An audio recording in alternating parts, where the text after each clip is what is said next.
Swayam Prabha. Digital India. Educated India.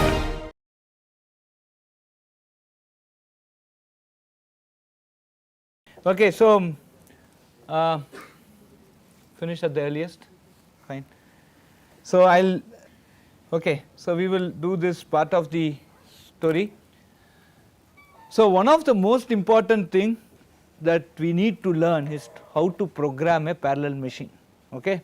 Now what I am trying to teach is some small tidbits of how to go about programming a parallel machine. This is a completely an algorithmic treatment. Okay.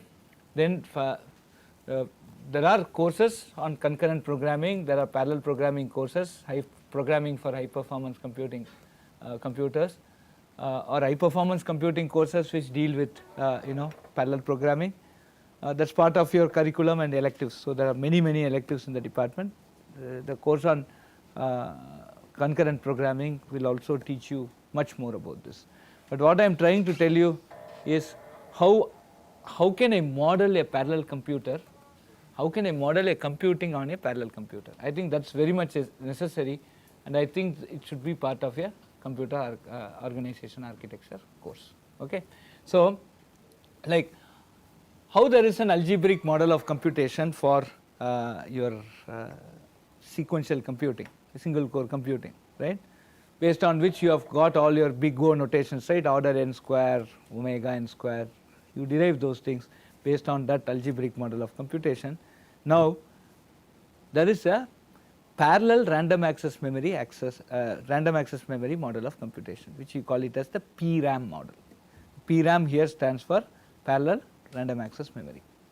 Now there are a set of processors, they are all writing into the same memory, correct, and there is a bus that is connecting these processors, that as we had seen in the earlier part here, right, and this is a symmetric multiprocessor system also, meaning all processors have equal capabilities and they can read or write from any location in the memory. Okay, right. So now at any point of time there will be a token, whoever has the token will come and access the memory. I can't say, while I am writing the algorithm, I can't say who has the token. Okay. So let us take one timestamp. At the timestamp there are 4 of us, anybody can have a token, but at the timestamp, okay, every fellow will have something to read or write from memory, right. At that timestamp every fellow will have something to read or write from memory. Whoever gets the token first will write or do, we will call it as access the memory. Access is a word used for both reading and writing. So everybody will have something to do with the memory, whoever gets the token will access. So when I run the program again, let us assume the same time step or same step, the token may be with somebody else also, right. So at some point of time, so let us take all the 4 programs are running, they are trying to do one job together. I go and take some time slice. At that point every fellow will have something to write into the memory or something to read from the memory. If it is the case that at any time stamp I stop the algorithm, no 2 fellows are reading or writing from the same memory location, then it is called exclusive read, exclusive write, parallel random access memory model, right. I stop the program at any point of time, I just stop it, freeze, there is a game called freeze, freeze. There what happened, now I will say who all want to do what with memory, then I find out no 2 fellows want to read from the same location or no 2 fellows want to write into the same location, then it is called exclusive read, exclusive write, parallel random access memory. So if I write a program, such that at any point of time I freeze that program, I write a parallel program, a multi-threaded program where each thread will execute on each of these processors. I write a program in such a way that at every time step I stop, I say freeze, what will happen? At any time I go and say freeze, and I look at all the processors, what they want to read or write, no two processors want to read or write from the same location. So no two fellow will read the same location also. So that means as processor P1 I want to do some access, it will be some location A1, like that A2, A3, A4, none of these locations will be equal, they are all different. Then this is called a exclusive read, exclusive write, parallel random access memory model, right. Now if that program is such that two fellows want to read from the location, there can exist at more than one fellow who want to read from the same location, but no two fellows will write into the same location. Then it is called a concurrent read, exclusive write model, okay, right. So there will be several, this fellow wants to write to A1, this fellow wants to write to A2, this fellow wants to write to A3, read from A3, and this is read from A4. A3 and A4 can be the same because they are trying to read. So more than one fellow can read from the same location, but no two fellows write to the same location. He can write to different locations. Then that type of a model is called concurrent read, exclusive write model. The third one is any fellow can read or write from any of the location, then it is called a concurrent read, concurrent write model, okay. So there are three types of models.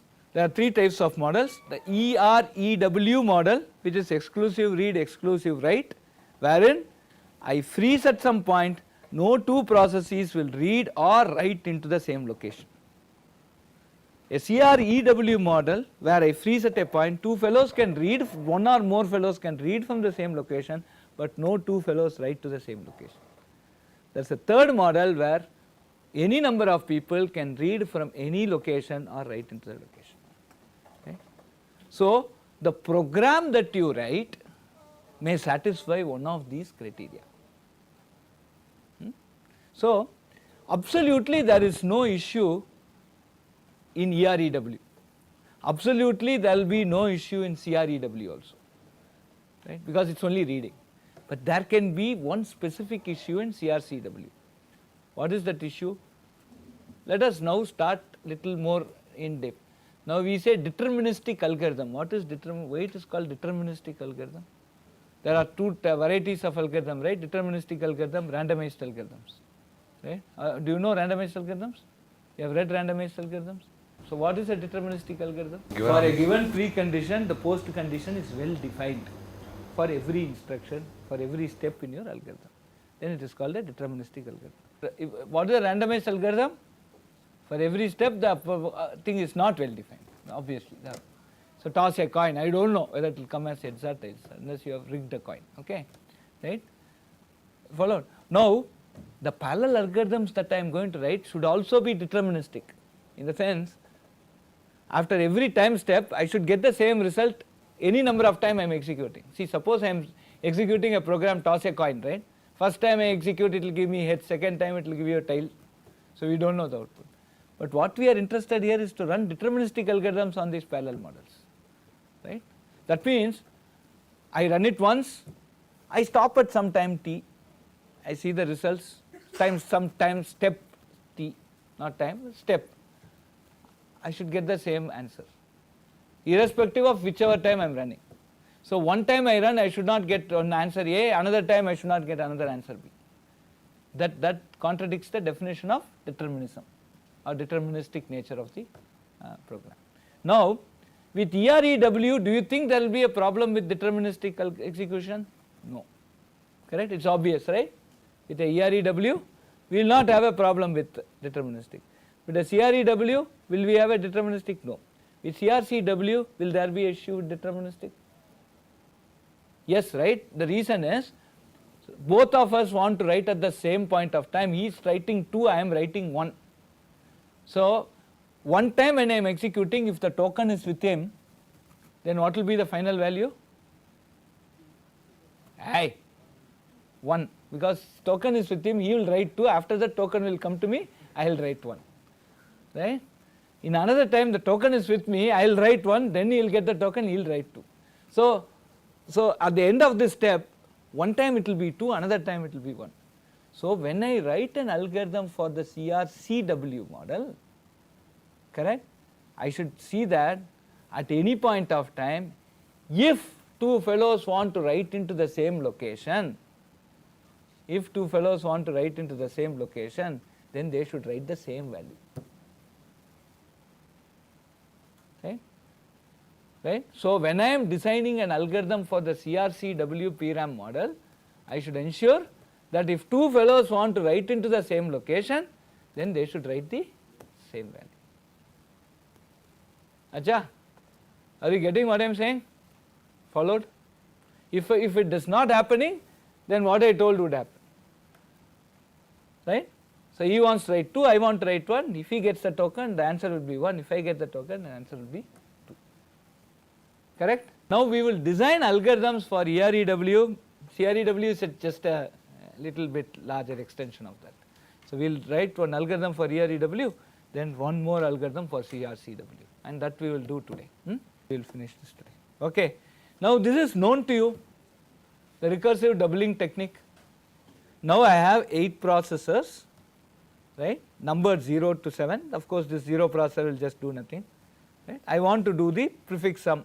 So I have 1, 1 minus 2, 3 minus 2 plus 1, 7 plus 3 minus 2 plus 1, minus 8 plus 7 plus 3 minus 2 plus 1, I want to move it. So this we have already seen. Where did we see this recursive doubling technique? Where did we see recursive doubling? Carry-Looker adder. So on what operator can we do recursive doubling? Associative. It's also called some hyphen data. So we saw this recursive doubling technique. So what we do? We just add. So every processor is given one location. Every processor is given one location, and what it does? It reads its value. That's one time step. Then it reads its value that it is pointing to, that's a second step, adds it and stores it back where? In the same location. And if it is pointing to 0, then basically it does not read that value, it knows it is a 0. So 0 is put like a sentinel for. Okay. So what happens? At the first step, everybody will be reading its own value, so it is exclusive read, right.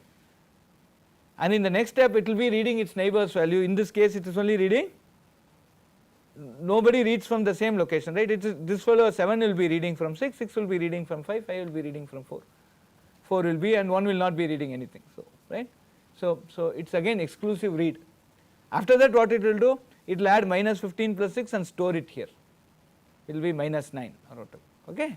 So it is again exclusive write.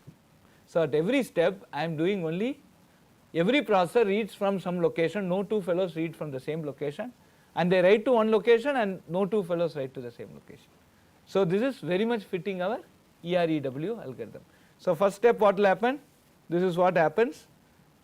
Everybody would have read themselves and their neighbor, and then this is how.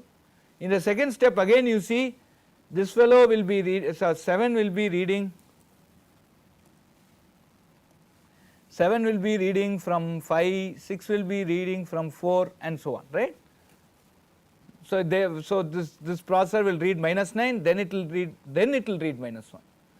So when this processor reads minus 9, this fellow will be reading of minus 1. So the processor will read from itself, then where it is pointing to, and no two fellows point to the same location. Okay. So at the end of this, so second step also can be executed as EREW. Similarly third step, okay. Similarly fourth step, right. And I don't read this 0, okay, this is just a sentence. So your this is sum is a semi group operator. What, Raghav? Sum is a semi group operator, and so this entire prefix sum can be carried out with in EREW PRAM model. You are able to understand what I mean, right? That is what I mean by steps. So at the end of every step you do a barrier. I have already taught you barrier, right? So read this barrier, then do this barrier, then write barrier. So I can put barriers, and then so that I synchronize such that no two fellows read or write into the same location, and that is where you need a barrier to execute, right. Are you able to get this? So this is one. So what happens? How many processor I have? N processor, log n time I can finish. right, right. So I had 8, I finished in 3 steps. So n processor log n time I can finish this. So like this I can do prefix minimum, prefix maximum, prefix multiplication, everything I can do n processor log n steps. Okay. So now I will introduce another small thing called, I hope I have that.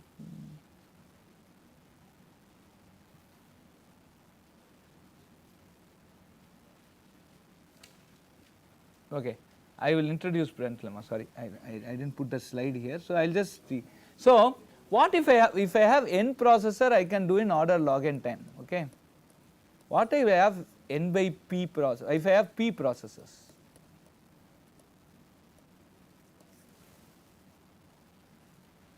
what if I have p processors? So what I will do is, what is the speed up I can get? This is actually called as, this is processor, this is time. Processor into time should be equal to complexity of the best known sequential algorithm.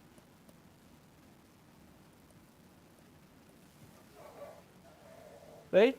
So I have n processors, log n time is n log n, is it the complexity of doing prefix sum? What is the complexity of the best known sequential algorithm for doing prefix sum? What is the complexity of n, right? So n log n is not equal to n, right? N log n is not equal to n. So this is not an optimal algorithm. So what is an optimal parallel algorithm?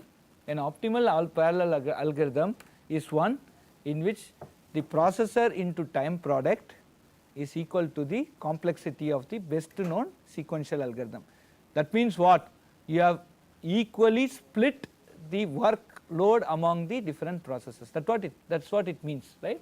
If this particular condition is satisfied, that means I have equally split the workload across different processes, right. So in this case the PT product is n log n, but the best known sequential algorithm will take n unit of time. So n log n is not equal to n. So this is not an optimal algorithm, recursive doubling. So how will I make it optimal? So we use something which is very trivial. Let us see how it is happening. So suppose I have p processors. Why are we quantifying complexity as process, number of processes into time? Because that's the total work, no? See, if I have split the work across all the fellows equally, then it's an optimal way of doing. The best known sequential algorithm is n, some complexity. This is the best known. So I can only do as best as this. If I do something better than that, then that will cease to be the best known, correct? Right? So if I say that each processor will do this much amount of work, if I take the sigma of that total work is better than the best known sequential algorithm, then I can make the same processor do one by one after this, and I will get a still better known, better sequential algorithm. Are you getting this? See, the best known sequential algorithm, say let it take 100 units of time, right? Suppose there are 4 processors, I have a parallel algorithm such that each processor can finish in 22 units of time, right? That means what? I'll ditch 4 processors, I'll take one processor, do the same task one after another, then it will finish off in 88 units of time. This contradicts the fact that this is a best known sequential algorithm, correct? Right? So if I have the best known sequential algorithm, then I have this many amount of processors and this time. So this processor into time should be equal to the best, it can be best equal to the best complexity of the best known sequential algorithm, correct? So that's the funda. Now if it is not, then it becomes a suboptimal algorithm. This is a suboptimal, whatever you have seen. So how to make it optimal? We will not have n processors, right? Suppose I have 1 million numbers, will I have 1 million cores? No. So essentially I will have some p processors, p is a constant sometimes. So what we will do, we will split up into n by p buckets. So n1, let me call it as bucket 1, bucket 2 till bucket p, each having n by p numbers. Okay. Okay. Do you understand this? Now I will do the prefix sum, so I will give one processor to each one of them. Okay. I'll just go to, sorry, I'll go to that. So so totally there are n numbers, so I will put it into bucket B1, B2 to BP. Okay. So n numbers, P processors. This is ideal situation, right, where n is very much larger than P. Okay. Now I will put equal buckets, so each will have n by P each.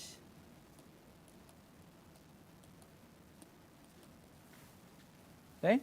So I will do the prefix sum of each. I will do the prefix sum of each.